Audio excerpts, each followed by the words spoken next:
Bostik North Grays Ath 3v1 Tilbury Blues completed a league double over their old rivals Tilbury. Writes the Mariner Grays Athletic registered their third successive victory over their old foe Tilbury in a game played out under difficult conditions.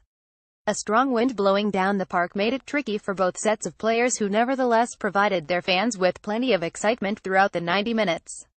Blues claimed the victory because they coped better with the blustery wind, especially in the second half, but Tilbury, to their credit, created some worrying moments for the home faithful.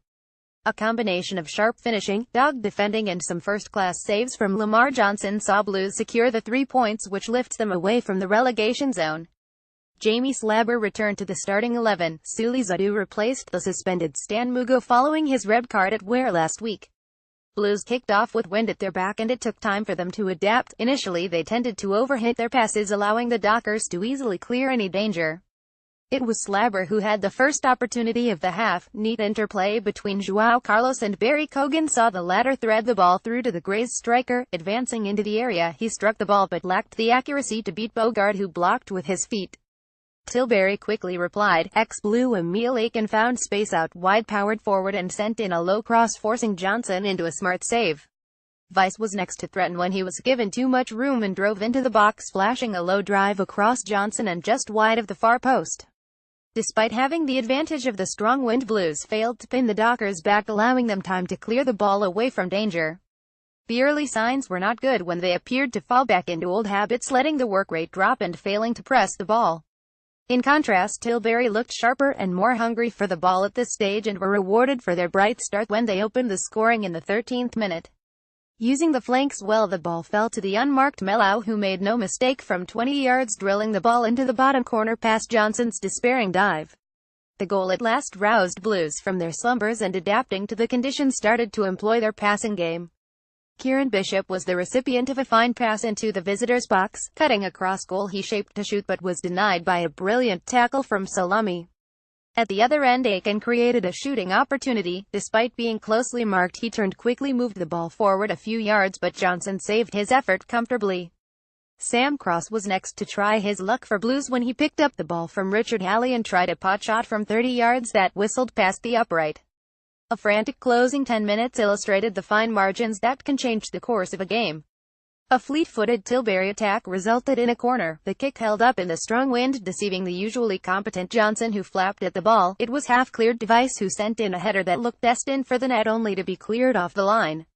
From the clearance, Blues claimed their own corner only partially cleared, the ball finding Eddie Inkacole, who shimmied past one defender and unleashed an unstoppable shot into the roof of the net. So in matter of minutes, Blues could have seen themselves 2 down. Instead, they managed to claw themselves back into the game. HT11 now playing with the wind at their backs, Tilbury would have been looking to pin Blues back to search for an early goal. Blues had other ideas when, just as they did on Wednesday evening against Bowers, they made an early breakthrough, scoring inside the first 3 minutes. Bishop, as ever, chased and harried the opposition into an error, presenting himself with an opportunity, which he readily accepted. Outpacing Salami and cutting inside, he made no mistake drilling a low shot past the diving Bogard. After the goal, Tilbury could so easily have equalized from a corner, but thanks to a great save from Johnson, touching a powerful header onto the bar and rebounding to safety, Blues maintained their advantage and went on to register a third goal, playing into the wind-suited Blues style of play, forcing them to play the ball to feet. Bishop was using his pace to advantage, causing the Dockers' backline some concerning moments. His persistence led to another corner in the 56th minute. Dockers failed to clear the ball cleanly and it fell to the lurking Zadu, who sent in a low drive which was blocked, only to rebound to the rejuvenated Ryan Mahal, who made no mistake firing the ball home. The goal came as a real boost for Blues, reward for a positive opening to the half, but even with the 2-goal cushion, they still had to work hard to combat the strong wind against them and a spirited Tilbury, who, despite the setback, continued to threaten. Blues were once again indebted to Johnson to deny the visitors.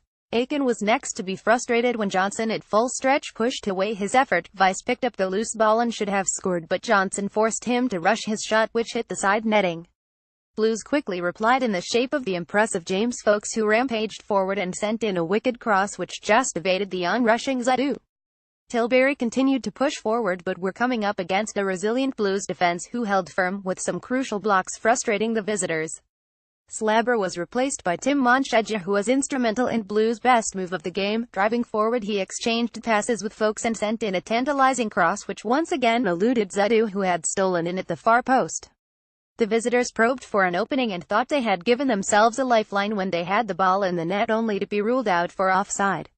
In the dying minutes, Kyungu had the visitors' last opportunity. Cutting through on goal, he rushed his shot, seeing the ball fly high and wide. Minutes later came the final whistle, and a third straight victory for Blues, built on another hard-working and gritty performance. Another home game beckons this Wednesday when high-flying Haringey Borough visit Parkside, who will present a stern task for a rejuvenated Blues side.